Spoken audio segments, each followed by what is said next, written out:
Ni-release na ni Never Say Die star Jillian Ward ang pinakabago niyang single entitled Pumapag-ibig. Tulad ng lyrics sa kanta, may nakapag-knockout na nga ba sa puso ni Jillian? Pero kung papapiliin daw, ano mas gusto mo pagkanta o pagkanta? Nasa pumapag-ibig, tira ka na ba?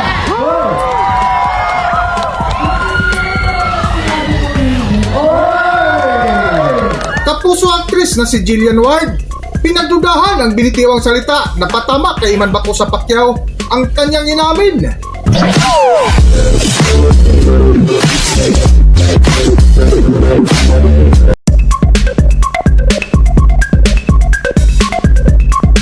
Welcome back to Philippine Celebrity Broadcast.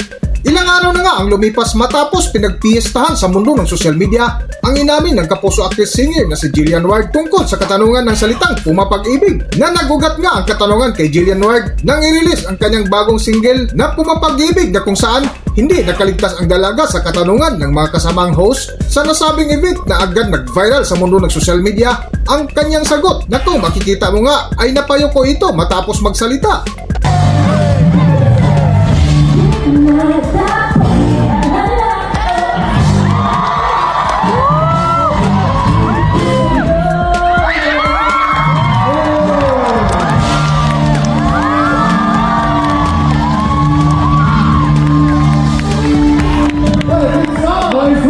Congratulations on your new song, Jillian. Grabe. Meron talagang beat na papadrug ko na ito. I heard, co-writer ka ng song na ito. Nagpapagiging sa lyrics.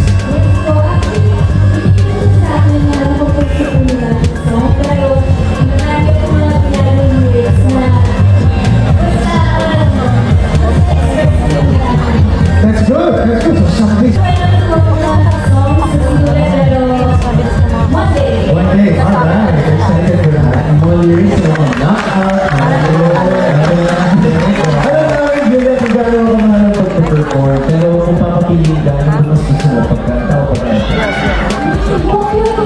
Nasa pumapag-ibig, tira ka na ba?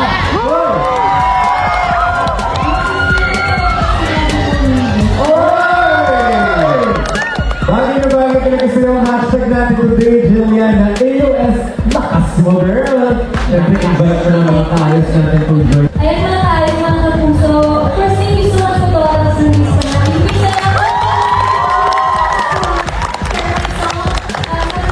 sa yung song at hindi pinapakagay ko. Isipin nyo na lang kasi ba talaga nakatunan ng puso ninyo. Yung talaga nasa puso ninyo. And yeah, this song is for Pero pause na so much for sharing your new song with us, Jillian. From one talented lady, pakinggan naman natin ang newest K-pop girl group mula sa Kapuso Afternoon musical drama, Born to Shine.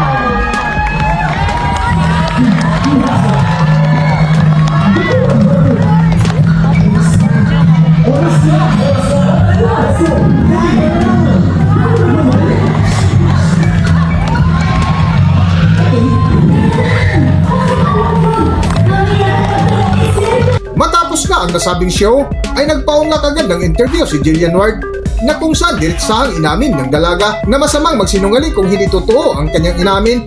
Naduda nga ng ilang netizens ay patama ang kanyang sinabi sa naliling kayo ng dalaga na si Iman Bako sa Pacquiao.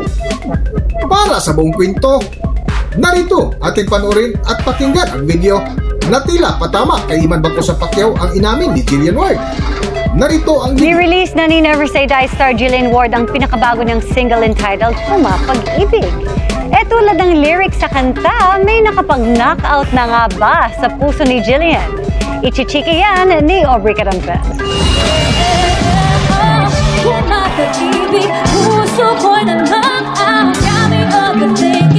Full of love and good vibes. Yan ang hatid ng newest song ni star of the new gen Jillian Ward na Pumapag-ibig. Kinanta niya yan for the first time ng live with a full band sa All Out Sundays. May pagka-pop, rock, and very danceable ang newest track ni Jillian na tungkol sa pag-express ng feelings for someone you love.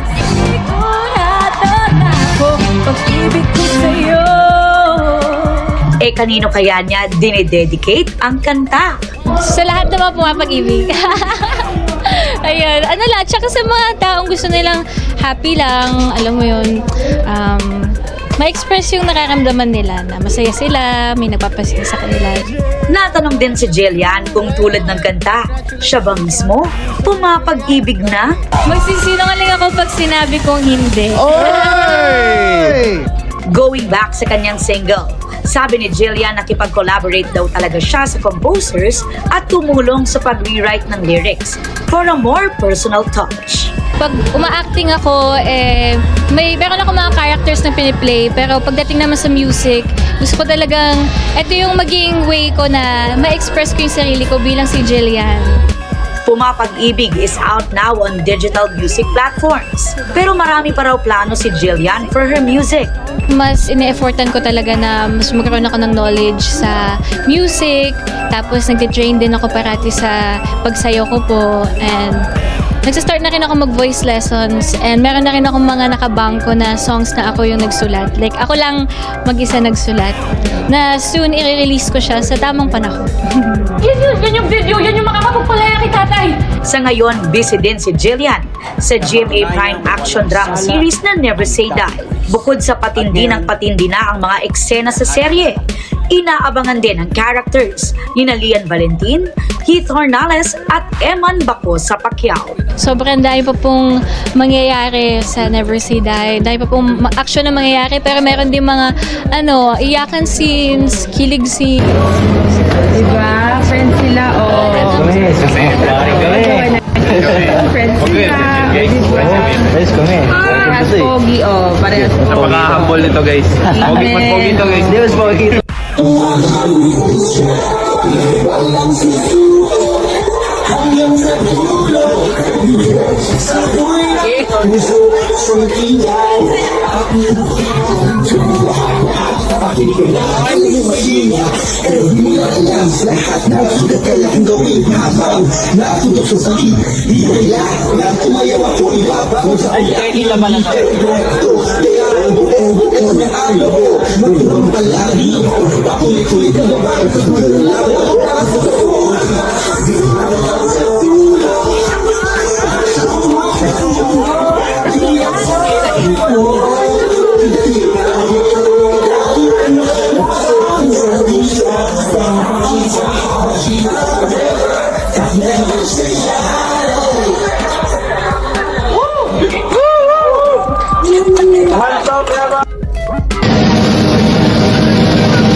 Hanggang dito na lang muna ang ating video, at kung nagustuhan nyo, huwag kalimutan mag-subscribe at pindutin nyo na rin ang notification bell para ma-notify kayo sa ating susunod na video. Maraming salamat!